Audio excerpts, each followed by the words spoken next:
Dizem que eu sou louco. Eu não sou louco. Um louco escreve, um louco fala. Um louco anda tão bem assim de patins? Um louco tem estudo? Um louco sabe andar de moto? Mas o que posso dizer é que tem alguma coisa ruim dentro de mim. Horripilante. Fecha aspas. A história dessa quarta-feira é uma história emblemática. Para vocês terem uma ideia, é até difícil descrever para vocês o quanto essa história mexeu com o nosso país. Mas eu posso dizer com toda certeza é que até hoje ela é uma das mais lembradas e comentadas.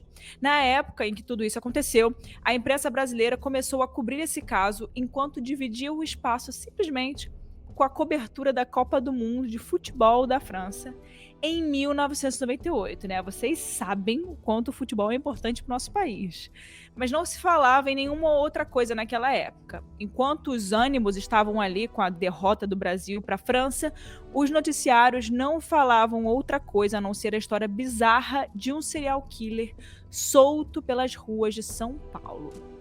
Para não perder o costume, se você ainda não conhece o nosso podcast e está ouvindo aqui o Casos Reais pela primeira vez, já segue lá o nosso Instagram, que é @casosreaisoficial, e me segue também no Instagram, que é @erica com K, Mirandas, com S no final. Você já até me zoam por causa dessa história, né? E também não deixe de compartilhar esse episódio para alguém, também de dar umas 5 estrelas aí que a gente merece, né? E também tem umas novidades muito legais que estão acontecendo com o podcast. Então, para vocês não perderem o que está por vir, até mês que vem a gente vai trazer novidades muito legais. Não deixe de me seguir lá no meu Instagram e também de acompanhar, de seguir o podcast em qualquer plataforma que você estiver ouvindo, porque aí você consegue ficar por dentro de qualquer atualização e receber notificação. E quem já segue a gente, já está cansado de ouvir, não custa repetir, né? Tem algum caso que você queira ver que ainda não tem aqui no podcast? Me manda lá no meu Instagram, que esse caso aqui foi muito pedido por vocês. E é por isso que hoje a gente vai falar da história do maníaco do parque.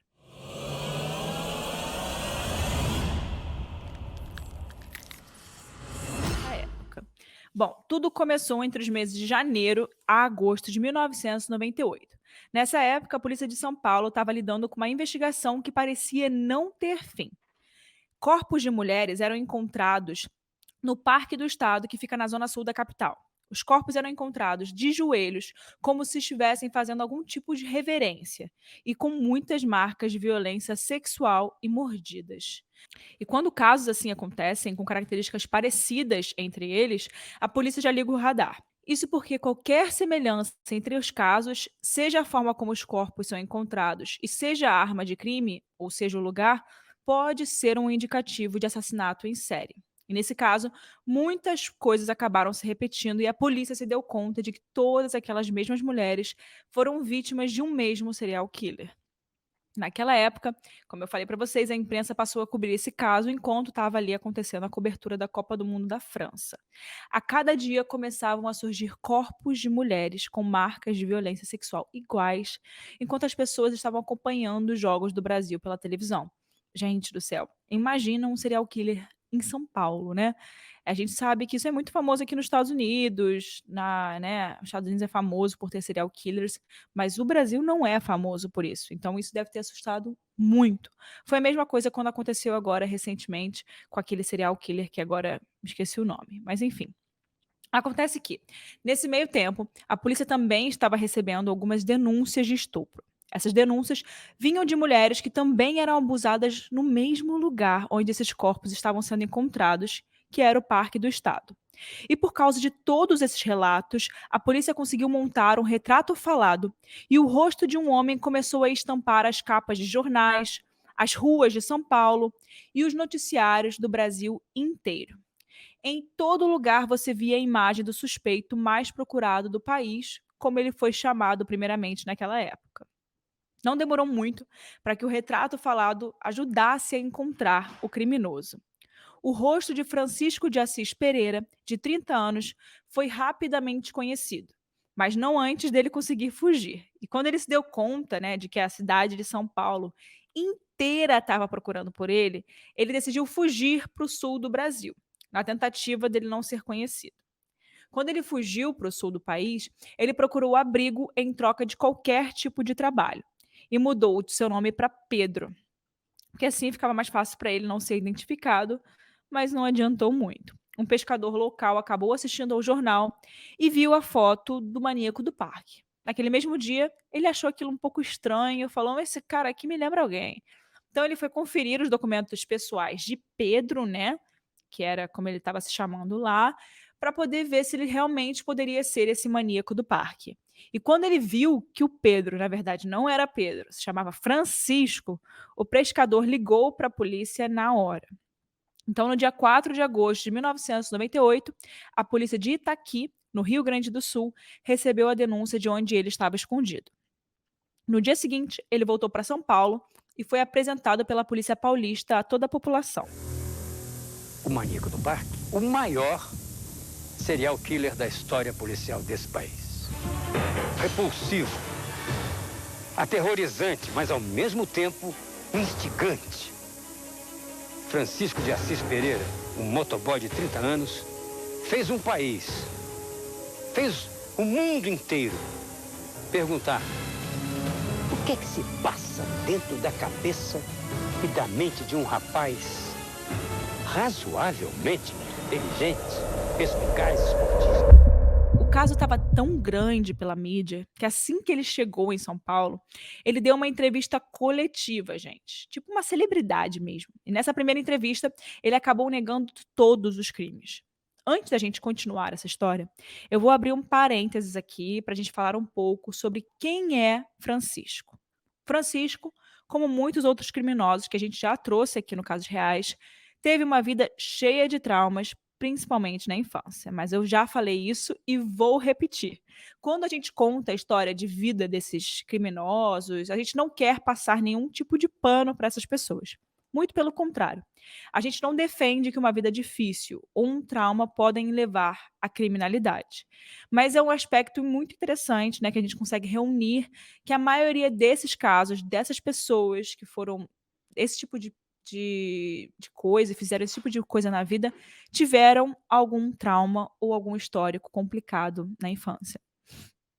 Bom, como eu disse, ele teve uma infância muito simples. O seu pai era um pescador de Guaraci, que ficava numa cidade no interior de São Paulo, e por conta dessa condição de vida e de trabalho, a família dele não conseguia fazer muito dinheiro.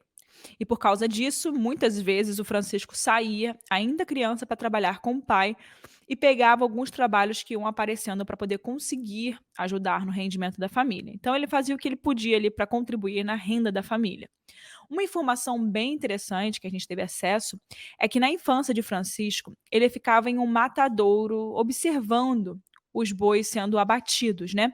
E alguns anos depois, em uma entrevista, ele deu uma declaração dizendo que aquela lembrança daqueles mesmos bois caindo, né, no chão quando ele via quando era criança, ainda deixavam ele muito impressionado. Mais para frente, a gente vai trazer a relação disso com o estado que as vítimas dele eram encontradas naquele parque. Na adolescência, entre os 17 anos e 20 e poucos anos, ele começou a frequentar a capital de São Paulo para poder patinar com um grupo de amigos. Na verdade, ele ia com muita frequência lá patinar. E a patinação acabou se tornando um hobby para ele. Ele era tão bom com os patins que ele ficou conhecido como Chico Estrela lá na região. Toda a galera que frequentava o Parque Ibirapuera naquela época conhecia ele. Algum tempo depois de começar a frequentar esse parque, Ibirapuera, e patinar com as pessoas, o Francisco consegue um emprego de motoboy em uma empresa dali da região.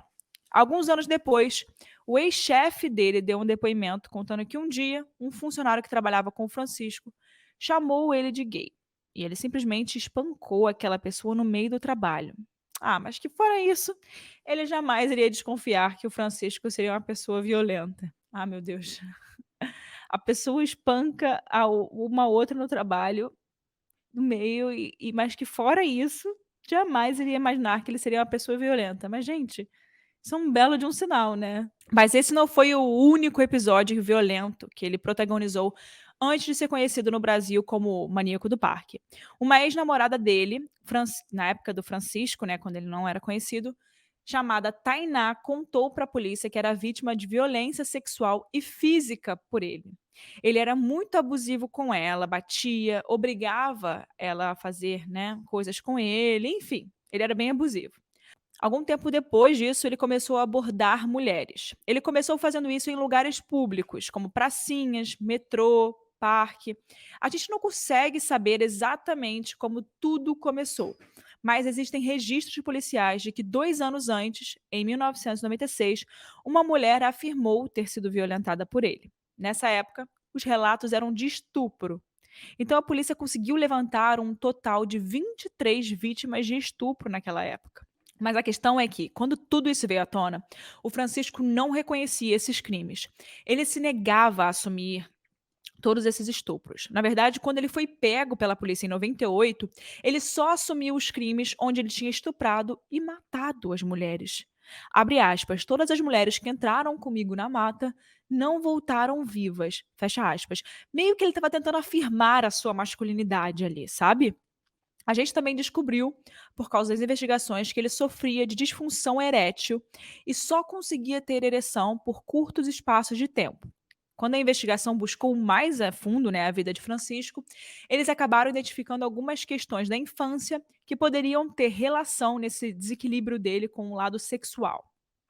Ele confessou para a polícia ter sofrido abuso sexual na infância. A sua tia, chamada Diva, que era irmã da mãe dele, teria obrigado o Francisco a se estimular, né, sozinho ali sexualmente. Não se sabe direito, mas tudo indica que esse episódio, na infância, acabou fazendo com que ele tivesse uma fixação sexual que desencadeou todas as outras questões na vida adulta dele. Provavelmente pode ter sido isso. E teve uma outra história também. Uma ex-namorada de Francisco mordeu as partes baixas dele ali, e talvez essa mordida tenha ocasionado o início do problema dele ali de ereção. A situação Gente, a situação era tão estranha que a médica legista, que foi responsável pelo caso, até duvidou que ele realmente conseguiria ter ereções com as vítimas sem vida, porque em algumas delas não havia encontrado nem o sêmen dele, né? Mas em todo caso, as marcas de violência eram muito claras. Então, não ficava claro pelo sêmen, mas ficava claro pelas marcas nos corpos, né? Olha que loucura. Porque toda vez que eles tentam procurar algum tipo de violência sexual, eles sempre tentam encontrar o sêmen do abusador, mas nesse caso eles não encontravam. Francisco, o maníaco do parque, espancava as vítimas, mordia, chutava e sufocava. A polícia, inclusive, nomeou o modus operandi dele de tour do horror, porque todas as mulheres tinham marcas muito fortes no corpo. Ele tinha todo um jeito de ameaçar e de punir. Ele ameaçava as mulheres que ele levava para o mato, mostrando os corpos de outras pessoas que tinham sido vítimas dele, né? Os corpos ali em decomposição já. Então ele fazia isso, né, justamente para poder mostrar para as mulheres, olha só, você vai entrar aqui nessa mata, se você não fizer o que eu mandar, você não vai sair daqui, né? Você tem que fazer exatamente o que eu te mando, porque senão vai acontecer o mesmo aqui com você, ó, esse corpo aqui em decomposição. Que horror, gente. Mas você deve estar se perguntando aí, né?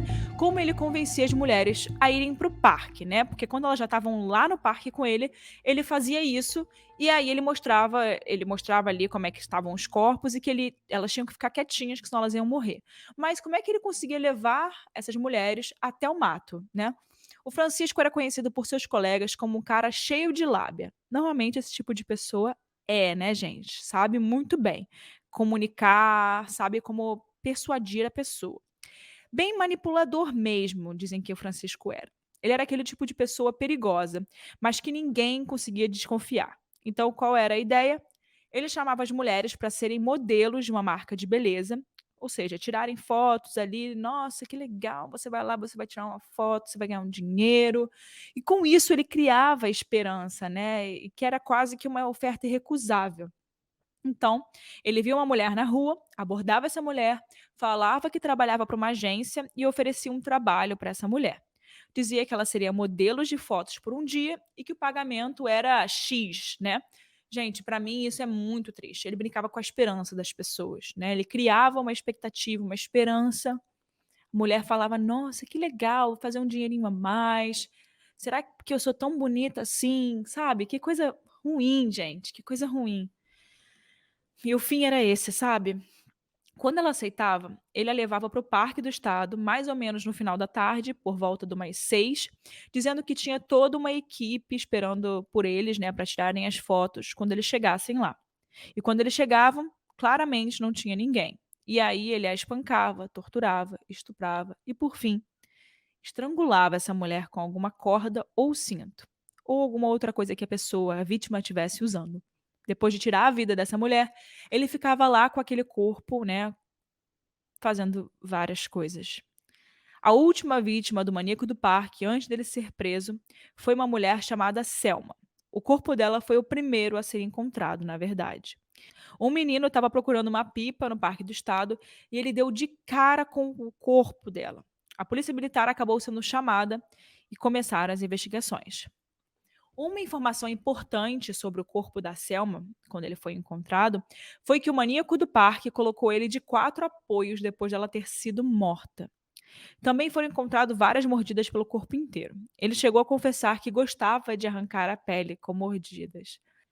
O corpo da Selma foi o primeiro a ser encontrado, mas logo depois outros corpos também foram aparecendo. Um dia, um senhorzinho estava passando por um outro lugar dentro do parque e ele sentiu um cheiro estranho e encontrou mais corpos. Foi assim que o caso foi ficando cada vez mais conhecido e as vítimas que tinham sobrevivido, né, ao maníaco puderam dar os seus depoimentos e ajudarem nessa investigação. Como eu contei para vocês, no primeiro momento o Francisco negou qualquer ligação com os crimes. Mas depois ele acabou confessando e foi até o Parque do Estado para poder ajudar a polícia a encontrar os corpos. Ele contava em detalhes como ele cometia cada um dos crimes.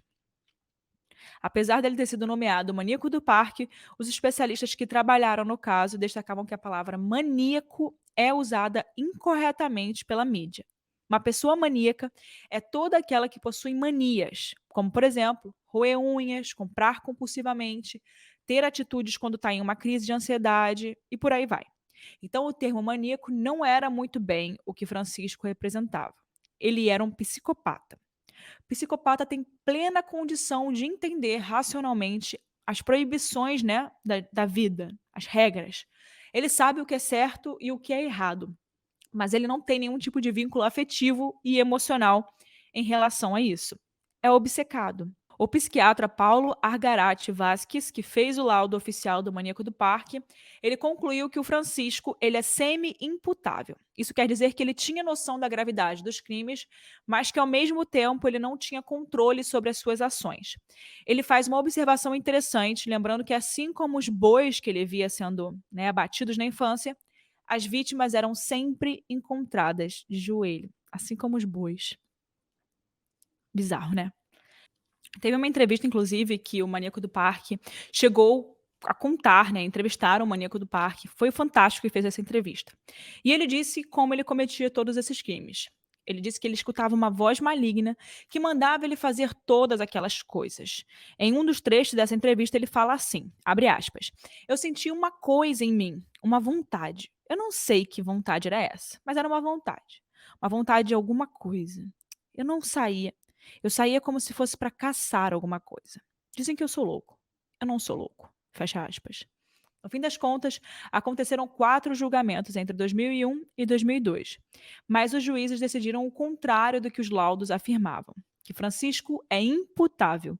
Isso quer dizer que ele pode responder criminalmente por todos os seus atos, porque o crime que ele cometeu não foi motivado por nenhuma doença, mas sim por um transtorno.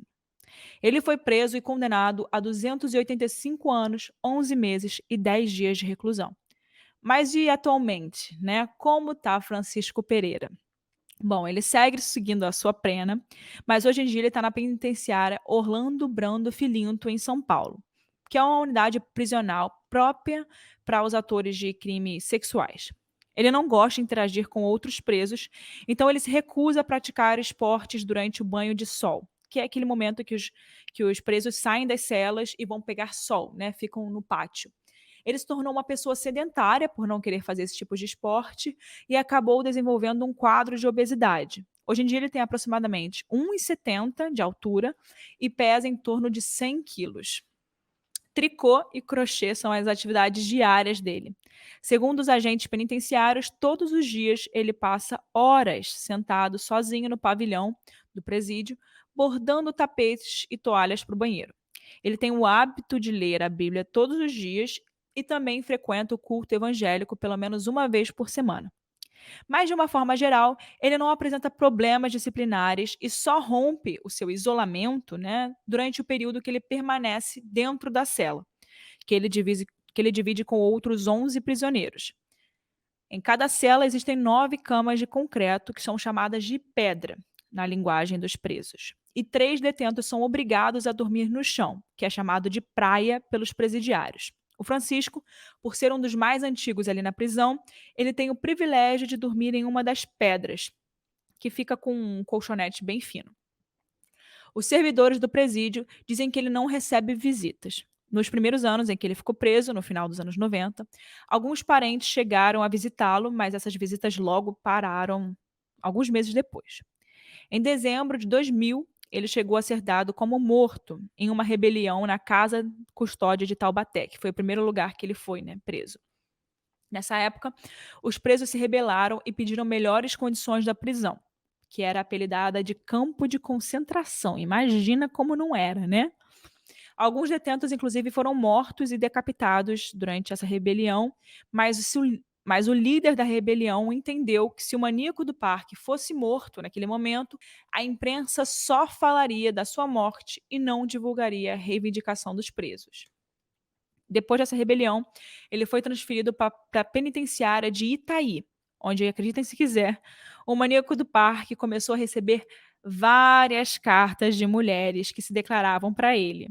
No ano de 2002, ele se casou com uma dessas mulheres que mandavam cartas para ele, uma senhora de 60 anos, natural de Santa Catarina, que passou a visitá-lo semanalmente, e ela inclusive foi atrás do direito de ter visitas íntimas com ele, mas não há relatos de que essas visitas íntimas realmente teriam acontecido. Em 19 de maio de 2036, vai ter uma nova decisão sobre a continuidade da pena dele. Nesse dia, será decidido se ele poderá ganhar o benefício do regime semiaberto. E como dar minha opinião num caso desse, né? No final do episódio, eu sempre dou minha opinião. E eu quero muito ver a opinião de vocês aqui embaixo. Sempre eu boto uma pergunta no final desse episódio. Eu quero muito que vocês vão lá no box de perguntas e respondam. Bom, gente, eu acho que esse caso, a minha opinião é a mesma que de todo mundo, né? Graças a Deus ele teve a pena aí que merecia esses milhares de anos em prisão. Espero que em 2036 eles não tirem ele, não botem ele em semiaberta, não sei, por causa de porque ele é um preso excelente, né? Ele vai aos cultos, faz crochê, enfim. Essa pessoa não pode estar aí na sociedade, né? Essa pessoa realmente não consegue viver em sociedade. Porém, é muito bom esse caso para nós mulheres sempre estarmos em alerta. Às vezes a gente está cansada, a gente está em um dia que, nossa, estou cansada hoje, estou no meu celular. A gente esquece das coisas que estão ao nosso redor e de como esses lugares públicos podem ser um lugar com muita gente ruim, muita gente que pode querer o mal da gente. Então a gente tem que estar sempre prestando atenção. Infelizmente, a gente tem que falar isso. Mas como mulher, a gente tem que estar sempre em alerta. É muito triste eu estar tendo que falar isso. É muito triste, mas essa é a verdade. Elas ali acreditaram naquela pessoa, literalmente, ele cutucou a esperança daquelas mulheres, daquelas pessoas, para poder satisfazer uma vontade dele, sabe? Gente, eu não gosto nem de falar nisso, eu não gosto de falar de casos de serial killers. Vocês que me pedem muito, mas eu não gosto. Não sei por quê, me diz aí se você gosta ou não, vou botar nas perguntas. Ai, mas eu não gosto nem de ver a cara do maníaco do parque, do Francisco, eu não gosto de ver a cara dele. Enfim, gente, quero saber a opinião de vocês, deixem aqui nos comentários. Enfim, gente, hoje a gente trouxe um caso bem famoso que marcou o Brasil, né? Na verdade, esse caso até hoje é um dos maiores casos criminais que a gente já contou aqui nesse podcast. Mas ao longo dessa história, principalmente recentemente, existem algumas informações que não fazem muito sentido, como o fato dele ter sido casado. Quem é essa esposa, né? Pensando nisso, a nossa roteirista Hannah fez uma busca e trouxe pra gente algumas informações em relação a esse casamento e a essa mulher. Vamos escutar o áudio dela. E aí, ouvintes do Casos Reais, tudo bem? E como a Erika comentou no episódio, ele chegou a se casar com uma mulher, né? E aí eu fiquei super curiosa e fui procurar alguma coisa, né, sobre isso e encontrei umas informações absurdas. A primeira delas é que, obviamente, eles casaram por procuração. E o nome dessa mulher é Jussara. Ela é uma historiadora e uma geógrafa. É uma mulher com formação superior. E ela, segundo o Francisco, já acompanhava o caso muito antes deles começarem a se corresponder, né, pelas cartas. E ela guardava tudo sobre o caso, ela era meio que uma fanática sobre esse caso dele. Ele disse que tem intenção de gerar uma família, mas como a esposa dele tem 60 anos, 60 e poucos anos, talvez ela não esteja na fase, mas ele diz que nada é impossível para Deus, e que mais cedo ou mais tarde, ele estando vivo, ele terá filhos e é um sonho dele ter filhos. E para finalizar, uma outra coisa que a gente descobriu aqui foi que, ao ser questionado sobre o sentimento que ele tem sobre a esposa dele, ele reconhece que ele tem uma consideração muito grande por ela, mas que ela sente por ele um amor muito grande e não é exatamente a mesma coisa que ele sente por ela. Então, bem complicado, né? Antes da gente finalizar essa história, é muito importante da gente falar aqui o nome dessas mulheres, dessas vítimas que, infelizmente, foram enganadas, machucadas e mortas. Patrícia Gonçalves, Selma Ferreira, Raquel Mota, Isadora Frankel, Rosa Alves. E é assim que a gente finaliza o episódio de hoje, homenageando, mesmo que de maneira muito simples, a memória e a história dessas mulheres. É isso, pessoal. A gente se vê na próxima semana no Casos Reais.